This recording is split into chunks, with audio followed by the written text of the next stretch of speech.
नमो नमः सर्वेभ्यः। स्वागतम सर्वेशाम। आइए आप सभी का स्वागत है इस कक्षा में। आइए प्रारंभ करते हैं महाकवि माघ विरचित शिशुपाल वधम। शिशुपाल वधम महाकाव्य विभिन्न प्रतियोगी परीक्षाओं के पाठ्यक्रम में लगाया गया है। तो उस पाठ्यक्रम के अंतर्गत प्रथम सर्ग को उच्चता दी गई है। प्रथम सर्ग प्रायः सभी उपयोगी परीक्षाओं में लगाया गया है। तो आइए मित्रों, प्रथम सर्ग वैसे भी हमने पूर्व से ही इसका अध्ययन प्रारंभ किया है। तो प्रथम सर्ग के अंतर्गत हम अष्टम श्लोक को पढ़ने जा रहे हैं। तो आपने पूर्व 7 श्लोकों में देखा होगा कि भगवान श्री कृष्ण देवर्षि नारद को आकाश मार्ग से भूमि पर उतरते हुए देख रहे हैं, क्योंकि वह विष्णु के द्वारा अर्थात ब्रह्मा जी के द्वारा भेजे गए हैं श्री कृष्ण के पास। वह दूत के रूप में अर्थात उन्हें एक संदेशवाहक के रूप में उनके पास आ रहे हैं। तो भगवान श्री कृष्ण उनको देख रहे हैं और उनके विभिन्न विभिन्न अनेकों सुंदर सुंदर रूपों का वर्णन करते हुए उनकी प्रशंसा करते हैं और बताते हैं कि इस प्रकार के देवर्षि नारद को भगवान श्री कृष्ण ने देखा। तो यह महाकवि माघ की कल्पना पूर्ण बहुत ही सुंदर, बहुत ही अद्भुत रचना है। कहा भी गया है कि नव सर्ग गते माघे नव शब्दो न विद्यते, अर्थात यदि ये शिशुपाल वध में इसमें 20 सर्ग है। तो कहा गया है कि यदि हम महाकवि माघ के शिशुपाल वधम के यदि 9 सर्गों को पढ़ लेते हैं, नव सर्ग गते अर्थात 9 सर्ग अधीते जाते, 9 सर्गों के पढ़ लेने पर हमारा कोई भी नया शब्द बच नहीं जाता। अर्थात संपूर्ण विषयों का, संपूर्ण समस्त लगभग ज्ञान का हमें आधान ज्ञान को हम धारण कर लेते हैं मात्र 9 सर्गों को पढ़ने में ही। इसलिए यह सूक्ति लोक में बहुत प्रचलित है, नव सर्ग गते माघे नव शब्दो न विद्यते।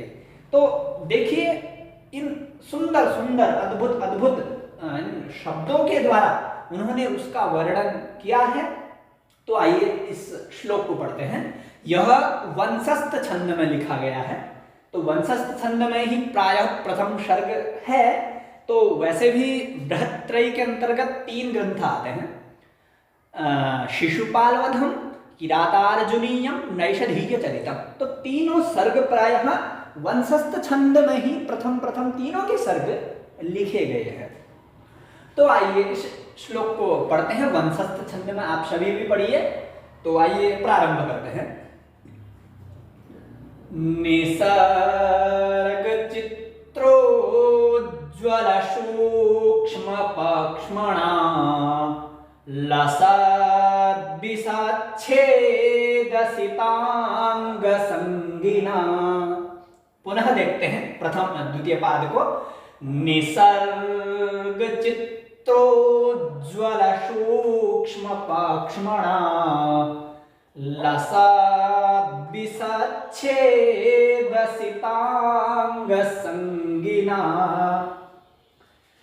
चकासतं चारु चमूरु चरमणा चकासतं चारु चमूरु चरमणा कुथेन नागेन्द्र निवेन्द्र वाहनम कुथेन नागेन्द्र निवेन्द्र वाहनम।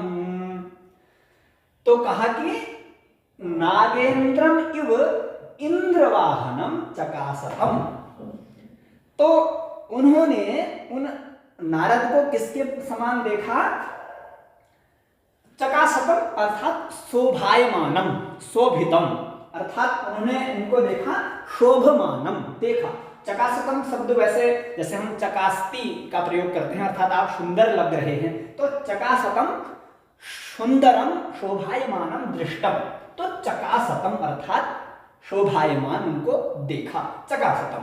किस प्रकार से देखा? वाहनम, वाहन के समान। भले वो मानो वो क्या है? वाहन है। वाहनम चकासतम, वाहन रूप में उनको शोभायमान होते हुए देखा। तो वाहनम कस्य वाहनम? वाहनम होता है वहति इति वाहनम, जो वहन करता है, चलता है। तो वह किसका वाहन है? इंद्र वाहनम, इंद्र वाहनम, इंद्र वाहनम इव, मानो वह इंद्र का वाहन हो। इंद्र का वाहन कौन है? नागेंद्र। नागेंद्र कौन? ऐरावत नाम का गज, हाथी। तो नागेंद्रम इव इंद्र वाहनम चकासतम, नागेंद्र के समान अर्थात हाथी के समान इंद्र वाहन को देखा। अर्थात जो इंद्र का वाहन है वह नागेंद्र है, यानी कि गज है, उसके समान उन नारद को उन्होंने नारदम चकासतम, उस प्रकार के नारद को देखा। तो नागेंद्र, गज को नागेंद्र क्यों कहते हैं? वैसे नग का अर्थ पर्वत होता है और हाथी को भी नग कहा जाता है। नग की व्युत्पत्ति होती है न गच्छति इति नगः, अर्थात जो नहीं चलता है।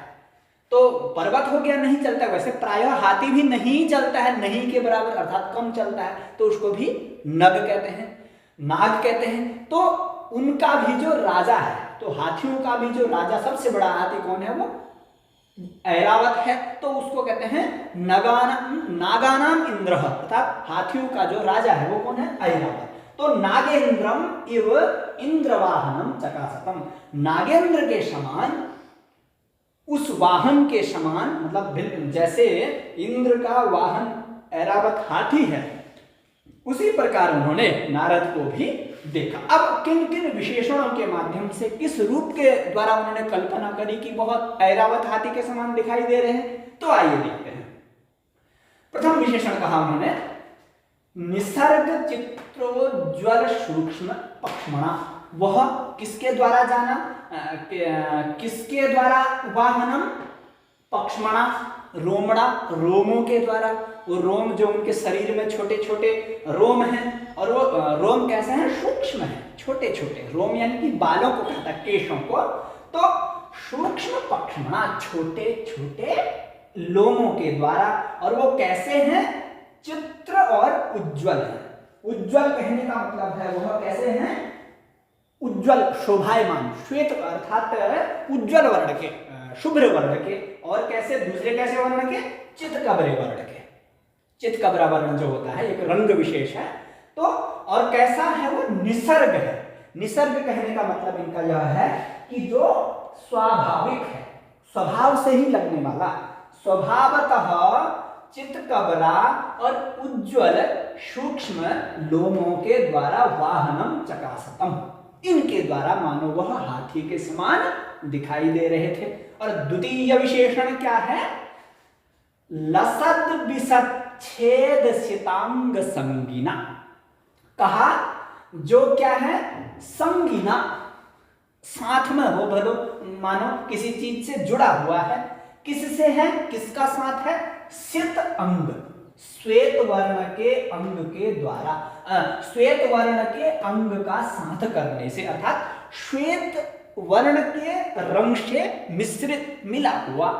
और वो श्वेत वर्ण किसका है? विसच्छेद, विसच्छेद कहते हैं जो कमल होता है ना, कमल, तो कमल का जो नाल होता है उसका टुकड़ा, विसच्छेद। तो विसच्छेद सितांग संगीना, और विसच्छेद, विसच्छेद किसका है? वो लसत, लसत होता हुआ, अर्थात कहने का मतलब है नाल, लसत कहते हैं नाल को।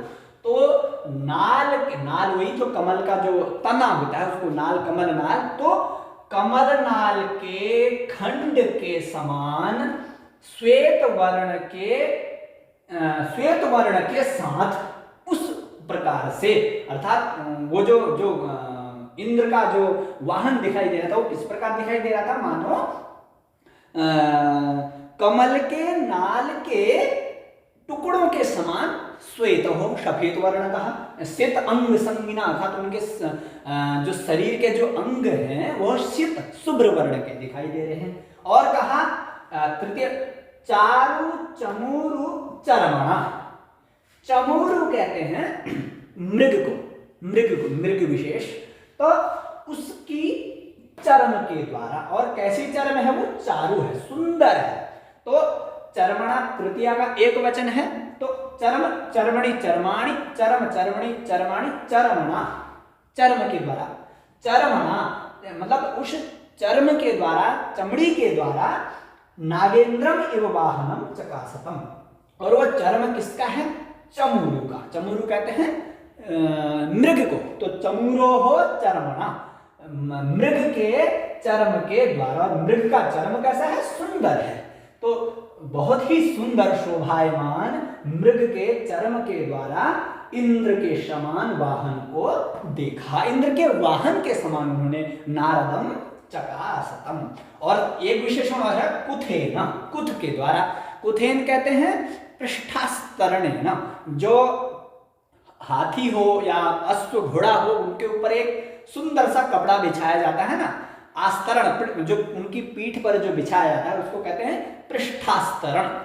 पृष्ठ माने पीछे वाला, अस्तरण माने वो कपड़ा।